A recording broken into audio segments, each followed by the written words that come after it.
Hello everybody, we are going live today with Michali, our regular Tuesday Ask a Question on the Forum, where we answer a question on the forum, like Ask a Question on the Forum, where we answer a question on the forum and we discuss it live. We try to do it in 7 minutes or less, but we usually go over. We're just going to wait for Michali and for a few of you to show up.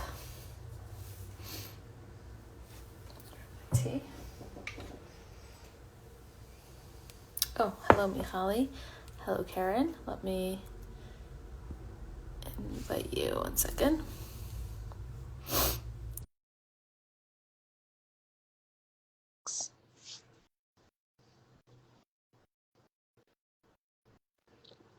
My head's cut off. Hi, Michali. How are you? Hi. Can you see me okay? I see you. My head's half cut off. I have to move my camera back, my phone back. Okay. Is my head there? Your head is here. Your head is fully there. Okay.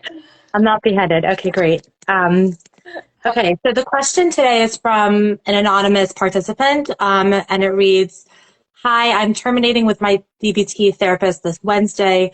Does anyone have any good suggestions for what I can share in my session with my therapist? Thanks in advance." Right. Do you want to answer this first, or should I? So I wanted to just say that, I think we should approach it from a more general context in terms of, because first of all, I don't know much about DBT therapy. I know that it's more structured, but I think it's a great question just generally, how do we approach termination as a client? So that's kind of what I wanted to say. And then of course, I'm curious to hear what you would say since you're practicing more than I am. Okay, go for it.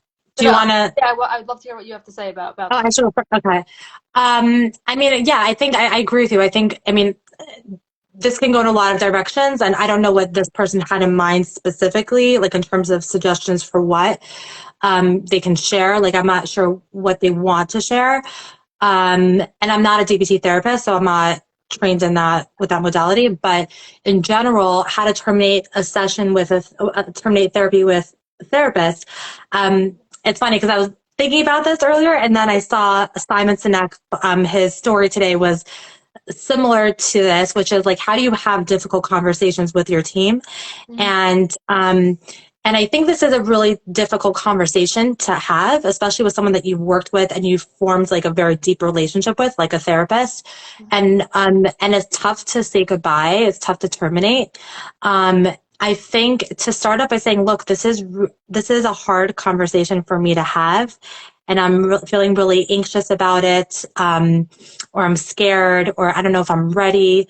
But the biggest part of me feels like now's the right time to graduate from therapy. I view my job as a therapist when I do have clients who graduate or terminate. I view it as my job to kind of process what the therapeutic experience was for my clients. So I would hope that this therapist would kind of go over what this client has learned, the victories, what's to celebrate, areas for potential, growth and continued development. And then I always reiterate that my door is always open, or nowadays my virtual door. So I think, I don't know if this therapist would do that, but if they don't, then I would invite this person to say, I've learned X, Y, and Z from you. I've gained this much, this and this from session. And I'm not going to forget X, Y, and Z. You can express gratitude if that's appropriate, to your relationship. And I'd say, see ya. Yeah, I that. And I think that really a termination session is never this. I'm assuming that this asker is saying that they're coming in for the session. They know that it's their last session for now, meaning it's not you don't come in and say this is it. I would imagine that a healthy relationship ends in a way that's you're working towards the termination versus it being in one session. So if you know that this is your such a good point. final session, then I like the things that you shared, and even prior to this final session, I would imagine that you would have discussed with your therapist what this last session would look like. So, and if you didn't that's a good point. Yeah, this session doesn't have to be the last one unless there's other circumstances, professionals moving on or whatever it is. Yeah, and I to that point, I found the best terminations and and especially in terms of treatment that really lasts. It's not okay, you finish your goal and then Mhm. you stop the session. You know, it's kind of like, okay, like I've gotten to my goal. Now I'm going to have, instead of weekly sessions, I'm going to have bi-weekly sessions. And then after a couple of bi-weekly sessions, then the bi-weekly becomes monthly. And then after monthly, it's every other month. And, you know, and then kind of gradually, Like with terminating that gradual weaning off. Yeah. Um, really creates this like space for like check-ins and allowing the client to kind of fly on their own, and Mhm. then having that place to kind of do a check-in, like similar to like developmentally, like how we are as babies versus, you know, how we are as toddlers. Like the whole point of toddlerhood is to kind of start to create independence. And what toddlers do when you study the development of toddlers is they go to their caretakers, and they kind of tap into that like safety, and then they run away and they veer off and, you know, kind of test out their independence, and then they come back to that safety, and then they go back Mhm. to, you know, into the world. And so that's kind of, you know, the lens, an attachment lens of how we kind of terminate, where you it's important to have that toddler space to kind of go back to the safety and have that check-in, and then go back into your life. So I think that's the ideal way of doing termination. I like that. Yes, I absolutely like that. And I would imagine that TBT is somewhat structured with termination. So, you know, back to what this questioner asked, like, what do any advice? I mean, I really think it should be something that you came up with, potentially with the help of of your therapist, of what you Mhm. want last session to consist of. But I love that. Yeah. Someone just put Yeah. a question, what about when a therapist who was doing more harm than good was Mm. is a good way to end without leaving hard Oh feeling? boy. This is a great question. Question.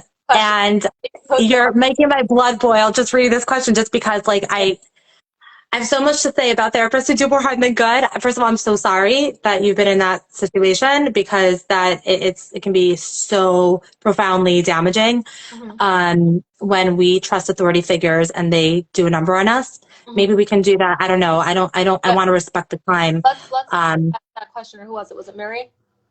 Yeah. Hi, Mary. yeah. Can post it on the OKclarity forum. I'm sure people will have what to say, and also we can hopefully address it next week if it's if it doesn't get enough feedback on the forum. But yeah, I definitely I feel bad for that in, that you went through that situation. But if that's the case that they actually did do more harm than good, I don't think that your concern should be not leaving with them having hard feelings. I think you should prioritize your feelings and let them deal with their feelings. So that would be my like just off the cuff feedback there.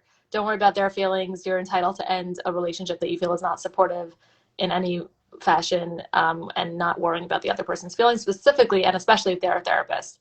Okay, thank you. You're welcome. And I wish you luck. I don't know if Michal, you have anything to say on that, or sounds like you were nodding in Yeah, agreement. I mean, I can maybe like post a video, an OK Clarity video about this, but I would echo similar things to what you just said.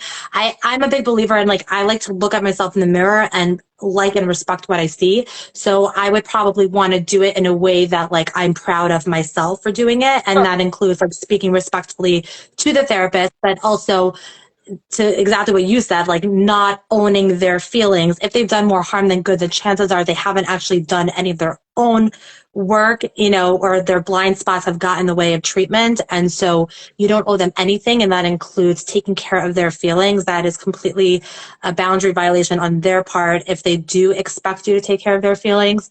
And if they disrespect your boundaries when you are terminating with them, then you have a right to hold, you know, much harder lines and leave the room, or, you know, turn off the computer, whatever, however you have session. But at any point, if you feel like you're not in an emotionally safe position, you Prioritize. find the door. Yeah. Yeah.